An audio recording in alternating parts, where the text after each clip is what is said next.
Hey guys, welcome back to our urban homestead, and I am doing another dehydrating video for the collaboration with Miller Life Kitchen.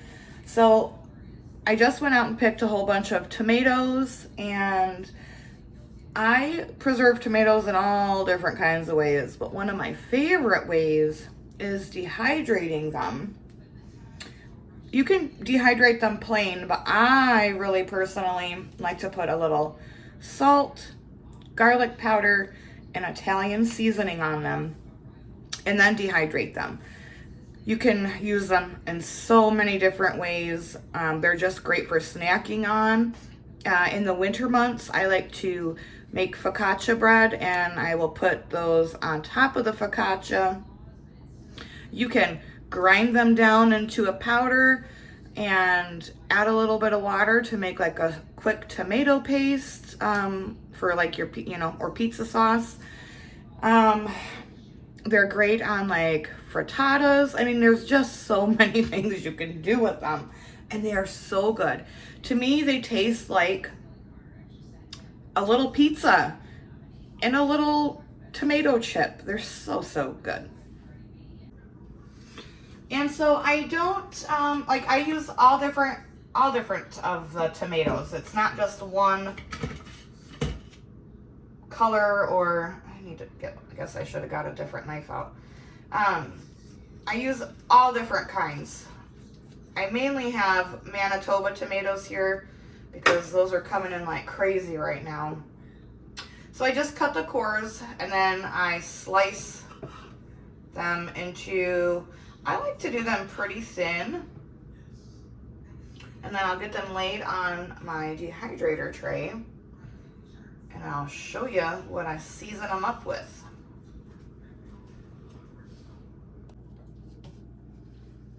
All right, I got them cut up and onto trays. Look at this. That's a beautiful thing right there, you guys. That is a beautiful thing. The rest of it, I'm having tomato sandwich for lunch. All right, so let's get these seasoned up. Salt, I'm gonna do salt, pepper, garlic powder, and Italian seasoning.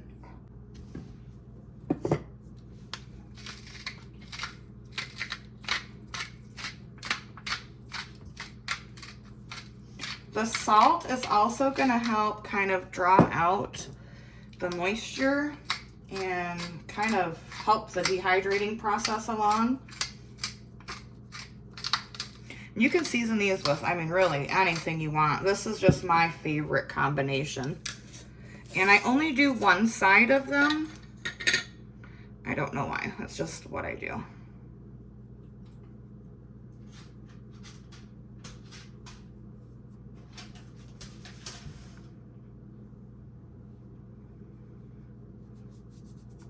And it truly does taste like a little, I don't know, like pizza in a bite.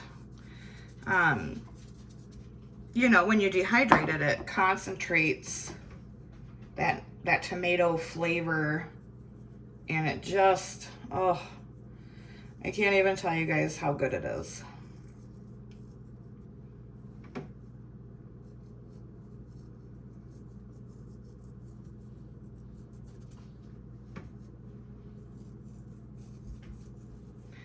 This is going to be a nice, delicious addition to our meals and breads come the winter time when we're missing that fresh tomato flavor.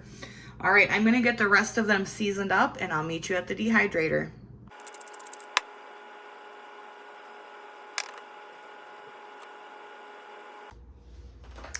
All right, got trays in. These are gonna go at 130 degrees for about, I'll check them after 8 hours. So I'll see you in the morning. In the meantime, look, I got all of my dehydrated goods somewhat organized. All right, guys, so it's the next day, and what I'm doing is just peeling off these tomatoes. Look how beautiful they are. So beautiful and gonna be so yummy. So just gonna get them into the jar, and I'll be back once they're all in.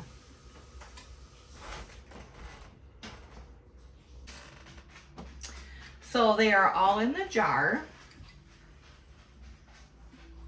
Smells very good.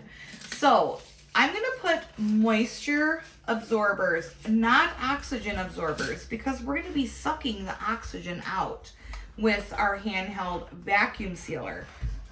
I have seen another YouTuber suggest that you put moisture absorbers and oxygen absorbers in your dehydrated goods. That is a recipe for disaster. Please do your own research on that. So I've got 2 moisture absorbers going in, and then we are going to vacuum seal these.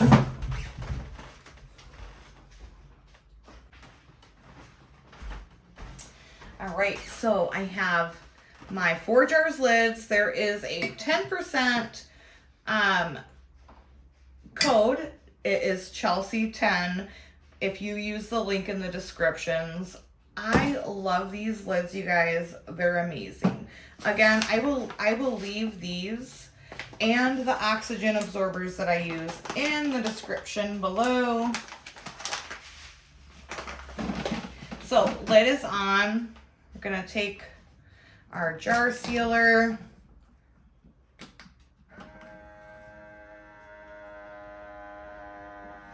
So the reason I'm not using an oxygen absorber is because we're sucking the oxygen out. I'm using a moisture absorber because these could still have a little bit of moisture in them.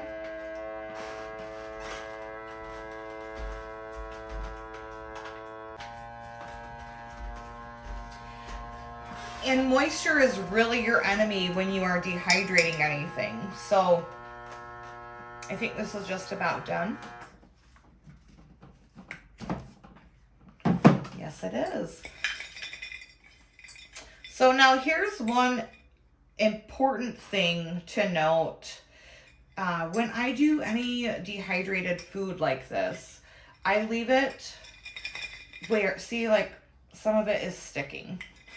So I leave it where I can, every day, I can come and just kind of like rotate it. And this is called conditioning your dehydrated goods.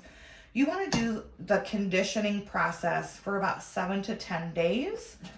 And that is how you'll get like the best long-term storage for what you preserve.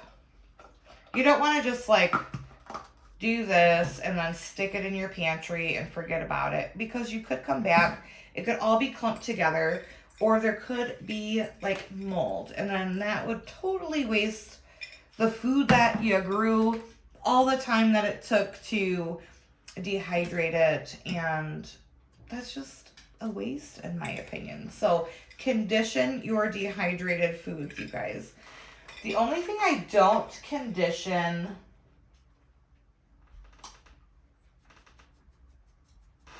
is, I'm gonna say, my dehydrated potatoes, because those, they are so dry by the time that they're done that I don't have to worry about it. But anything else, you really do want to take the time before you just stick it on your pantry shelf. So that's just a little tip for you.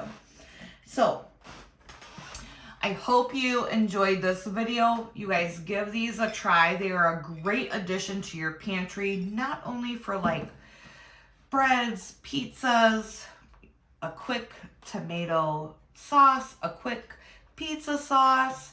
They're so good. So I hope you enjoyed this video. Do not forget to comment on this video if you want to be entered in the giveaway. Make sure you're subscribed, and until next time, abundance and blessings to you. Bye-bye.